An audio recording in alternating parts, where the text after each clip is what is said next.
Hey, good morning. How y'all doing? It is, well, Red Beard. It's a damn fine day. Damn fine day. Talk about some books. And today we are here for Beard Book Talk, where I show you what I read, what I got, what I'm going to read. Look, I had a phenomenal reading week.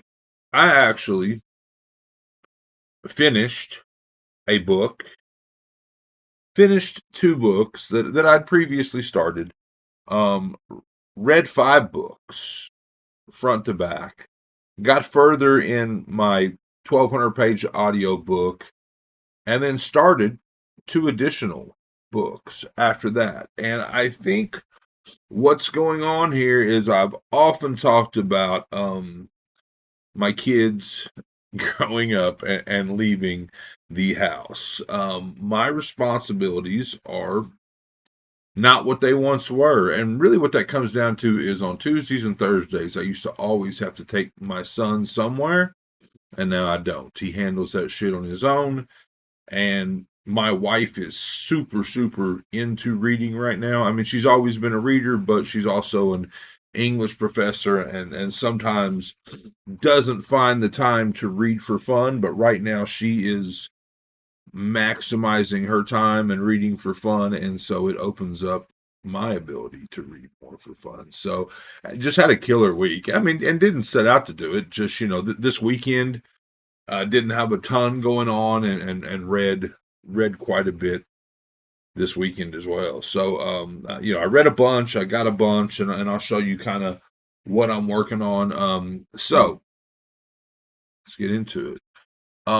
Stuff that I finished that I'd pretty much already started was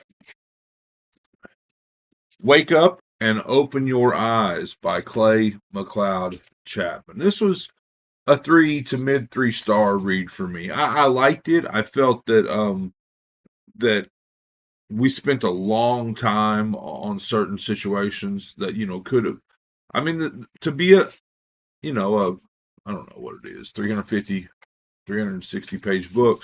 I mean, the story's pretty isolated. I mean, this is an apocalyptic level type events, but we're really kind of focused down on one particular family, and that's fine. But it kind of felt like we spent way too much time when we could have. I don't know, whatever. I'm not trying to be critical. I'm just saying, like I started the book and I got into the premise of the book, and I was not turned off by the premise. I actually really, really liked the premise of the book. The divisiveness in America just really getting to apocalyptic proportions.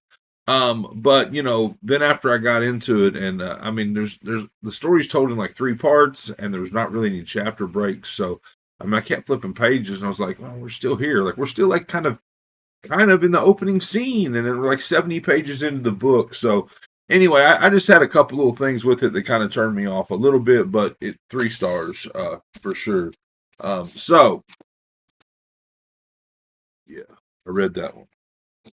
About that. I got so many books around right here. Anyway, I finished Everything Is Waiting for You by David White. This is poetry. Now, this is really my second poetry read since, I mean, I took most of last summer off of reading. I got really, really back into reading in October, which usually is what happens because around my birthday, I'll get gifted books and I'll get fired up about reading again. So this is really only the second book of poetry I read since starting that. I mean, I have not been reading poetry, but I read a book by oh hell, it's called Wade in the Water. I just reviewed it. It's by Tracy K. Smith. She was a poet laureate of the United States, and while it was good, it just didn't really float my boat, right? Like it wasn't really my cup of tea. This is. I really, really loved this book. I 5 star loved this book as far as poetry goes, and poetry is weird because like there can be like a handful of poems in here that just kill it for me and stick with me and I love, and the rest of the book kind of goes out the window. Like I don't know this to be true, but there have been poetry reads that I have 5-star loved because I've loved a few pieces. Whereas that's not the case with fiction, right? Like if there's 3 or 4 sections of a 500-page book that I've loved, I mean, I'm not going to turn around and give that book 5 stars. But anyway, I love this poetry collection. David White, I've done a little bit of research on him. He's got some other stuff out there.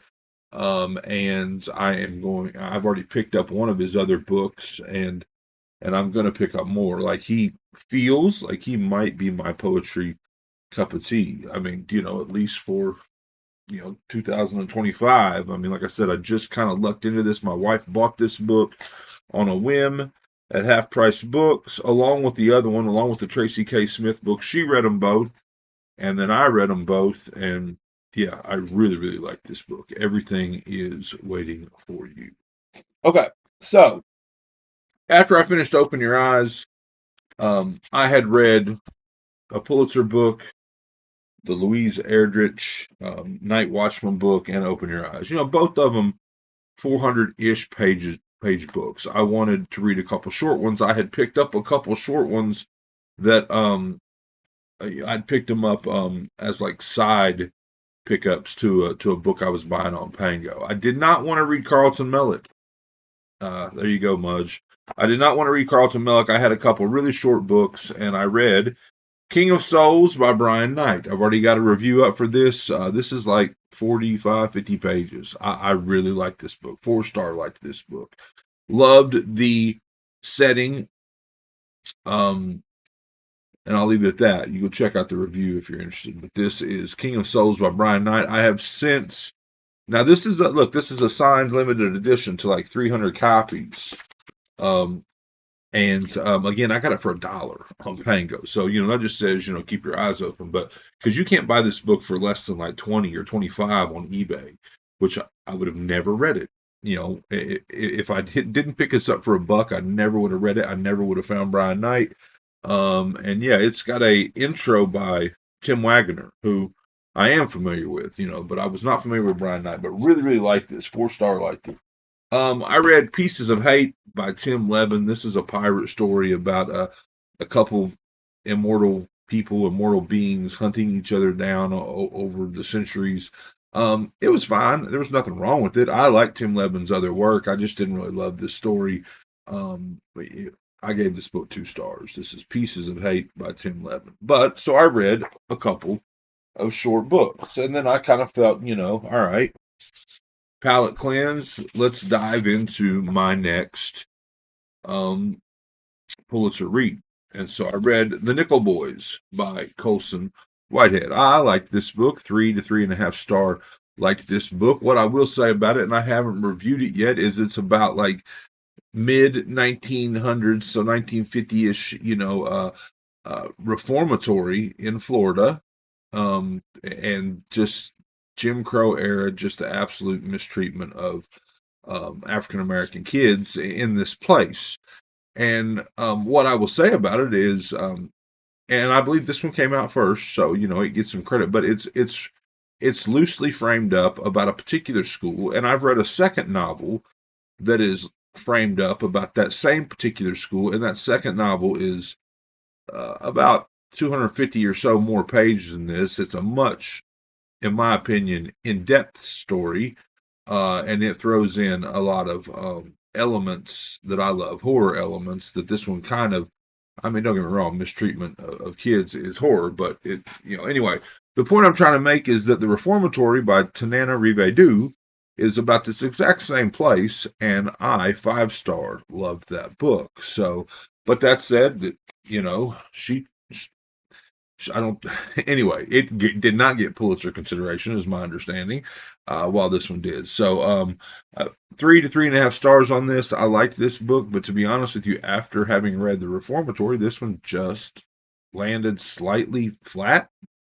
If you've read The Reformatory and you've read this, tell me what you think about that. But yeah, I mean, I just read The Reformatory last year. It was, I believe, my favorite book of last year. It was a 5-star read for me. So anyway, Nickel Boys, Colson Whitehead. I've got to read another one of his books in the next couple months because he won in 2020 for this, and he won in 2017 for the Underground Railroad. But this is my sixth Pulitzer read, so I have read all of the 2020s. I have read 2000 to 2024, and there were two in 2023. So I've read six Pulitzer reads, and my next one that I'm going into, I believe it's called The Overstory by Richard Powers. I don't own it yet, so it's on the way to me. I've already purchased it, but I'll show you. That would be the 2019 winner. I'll show you the 2018 winner because I might jump into that before the other one actually gets here. But anyway, so I read that, and that took me, a day and a half or so, 2 days. And then I went to my horror TBR because I just finished the Pulitzer read. I picked something up I wanted to read. This is Horror Store by Grady Hendrix. I've only read one other Grady Hendrix book, and it was My Best Friend's Exorcism, and I really liked that book. This book is awesome. I mean, now, I didn't 5-star like it, but a 4-star liked it. This book is really, really fun. If you know anything about me, I'm a setting guy. So the fact that we are in this haunted IKEA, for lack of a better way. It's not really an IKEA. It's a cheap copy of IKEA. It's called Orsk. But we're in that type of a place. And if you've been to one, you know what I'm talking about. Just this sprawling retail place that is, framed up like a maze through all these different furniture areas. And it's haunted. And we our main characters stay late one night to kind of try to, I mean, they don't think it's haunted. They think someone's getting in there and vandalizing the place. But stay one night, and it just absolutely flips a switch about midway through. It's kind of funny and a story about retail hell, and it turns into literal retail hell, right? Like, because this place was built on the side of this prison. It was a particular type of prison that it was called hold on, because it's right here in the back of the book. It was called a panopticon, the Cuyahoga, Ohio, Cuyahoga Panopticon. And the ghosts of this place are haunting this new place, and things get really, really, really, really crazy at night. So, this book is really, really cool. I dug the hell out of it. 4 stars from me. And then I read, so I finished that on Saturday.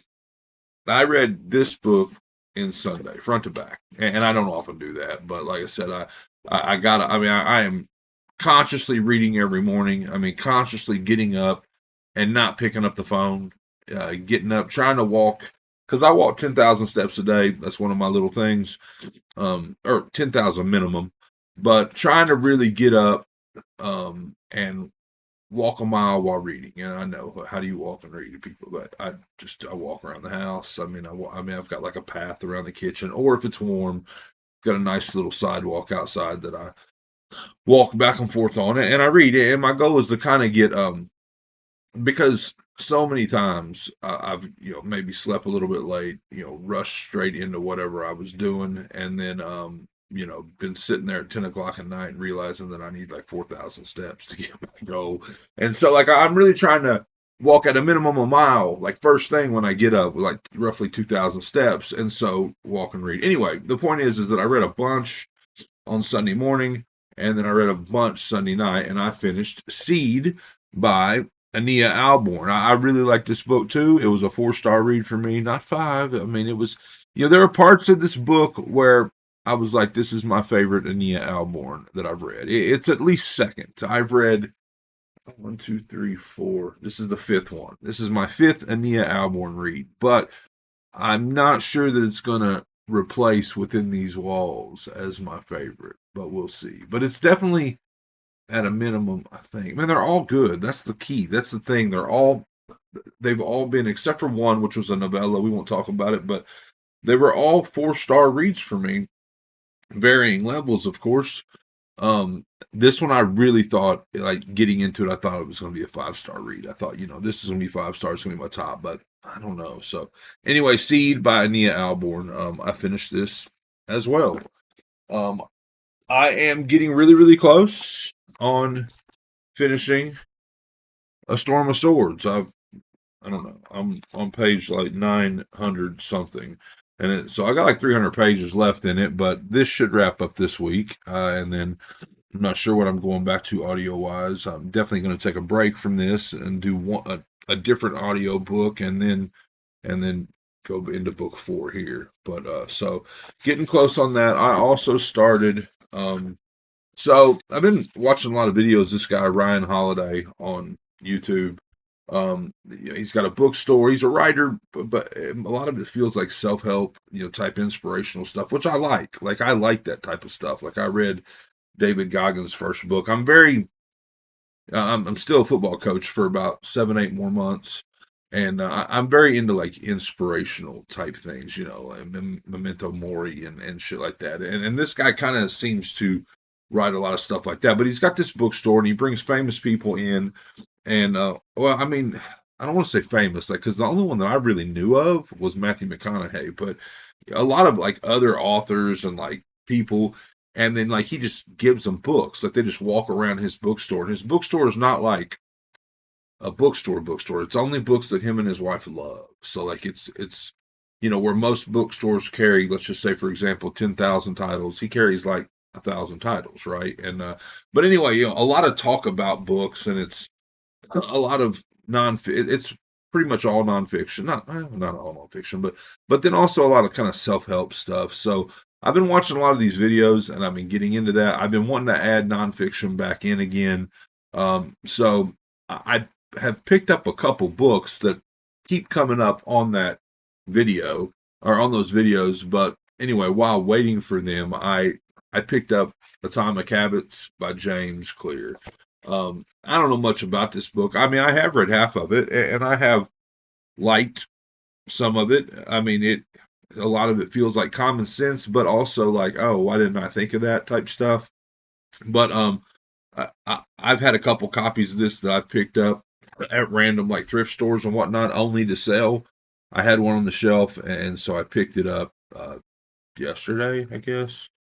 And I've read like 100. Well, I picked it up Saturday night after finishing Horror Store, and I've read like 150 pages of it. But again, I try to like that morning walk.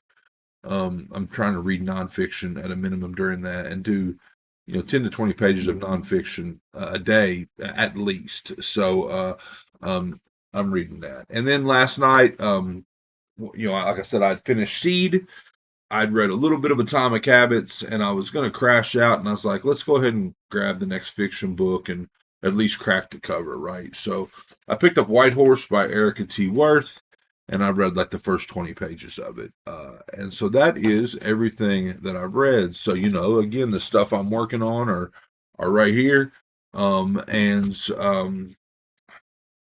that's really it, I guess. I'm going to be, so I talked about Overstory by Richard Powers. This is the 2018 winner. I might be getting into this as soon as I finish Erica T. Worth, maybe, because this is the next one after that one. Also, I think, I mean, this might not be true, but I think that my next nonfiction after I finish Atomic Habits might be this Rick Rubin, The Creative Act, A Way of Being. We'll see. And like I said, I've got some other stuff on the way to me. So that's really all the stuff I'm working on. I do have a short story collection here that I need to start soon by Eric Gunyard, fan of his work, but I just haven't got into it yet. So I went to a Goodwill and I bought 3 books. And a couple of them, so that's the problem, right? The world is full of nonfiction books. The world is full of self-help books, and I'm not saying that I'm, only reading books that this Ryan Holiday guy talks about. It's weird because I'm 48, he's like 37, but he's really smart dude. Anyway, so but I picked up a couple that looked like they might be of that sort. I don't know, but I got a book called Love Does by Bob Goff, and I got a book called Resilience by Eric Greitens. So, I mean, I grabbed those at the Goodwill. And then I got Knife by Salman Rushdie. Now, I've never read Salman Rushdie. I've always wanted to read Satanic Verses, which is my understanding, most controversial book. And then he's got another book, I think, that Midnight's Children, I think. That is like probably his best book. At least that's my loose understanding. But this one is about, him being attacked, and they tried to kill him, after, because there's been huge uproar about the satanic verses. I'm not going to go into it. I don't really pretend to know um, what that uproar is about. I plan to maybe have an understanding of it in the future.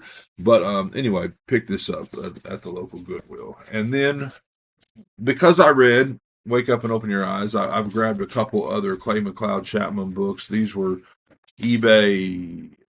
This was an eBay purchase because it is a library copy, and I didn't know that. But this is called the Remaking by Clay McLeod Chapman. And then I did a Pango order with What Kind of Mother by Clay McLeod Chapman.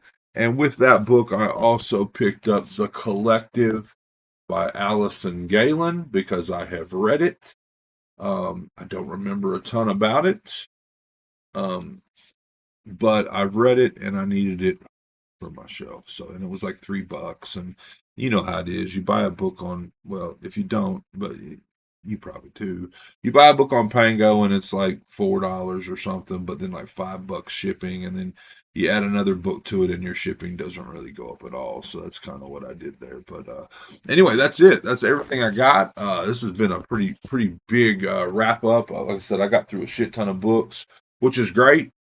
Now I got to talk about them. So like I rolled into this weekend really like pretty much caught up. I'd read those couple of short books and I'd already talked about them, but now I've got like Seed and Horror Store and Nickel Boys and the poetry book that I haven't even started to like come here and talk about yet. So got my work cut out for me this week, but yeah, that's it. This is Well Red Beard. I hope you enjoyed it, and I hope you're enjoying all your books, all of them, as much as I am. If not, you're reading the wrong damn books.